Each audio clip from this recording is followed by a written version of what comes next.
Good afternoon. Today we reached a critical milestone in our effort to reform our healthcare system. After many months of thoughtful deliberation, the fifth and final committee responsible for healthcare reform has passed a proposal that has both Democratic and Republican support. This effort was made possible by the tireless efforts of Chairman Max Baucus and the other members of the Senate Finance Committee.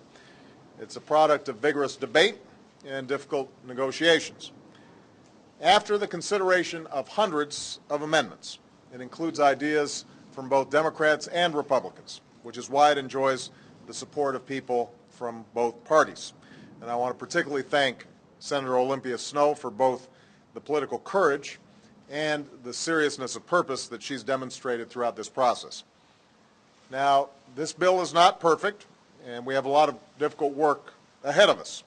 There's still significant details and disagreements to be worked out over the next several weeks as the 5 separate bills from the Senate and the House are merged into one proposal. But I do believe the work of the Senate Finance Committee has brought us significantly closer to achieving the core objectives I laid out early in September.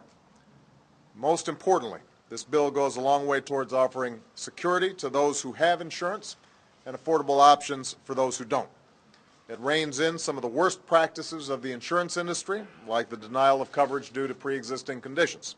It also sets up an insurance exchange that will make coverage affordable for those who don't currently have it. And as the nonpartisan Congressional Budget Office has certified, it will slow the growth of health care costs in the long term, and it will not add a penny to our deficit. The committee's progress over the past several weeks is the culmination of work by all 5 committees and numerous members of Congress over the better part of this year. We've reached out to stakeholders across the spectrum, doctors and nurses, businesses and workers, hospitals, and even drug companies. And we've considered a wide variety of ideas and proposals in an effort to find common ground. As a result of these efforts, we are now closer than ever before to passing health reform. But we're not there yet. Now's not the time to pat ourselves on the back.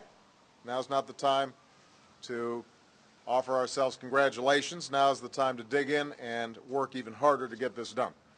And in this final phase, I hope that we will continue to engage each other with the spirit of civility and seriousness that has brought us this far and this subject deserves. I commend the chairman and the committee's members for their achievement and the example that they've set. And I look forward to continuing to work with Congress in the weeks ahead. We are going to get this done. Thank you very much, everybody.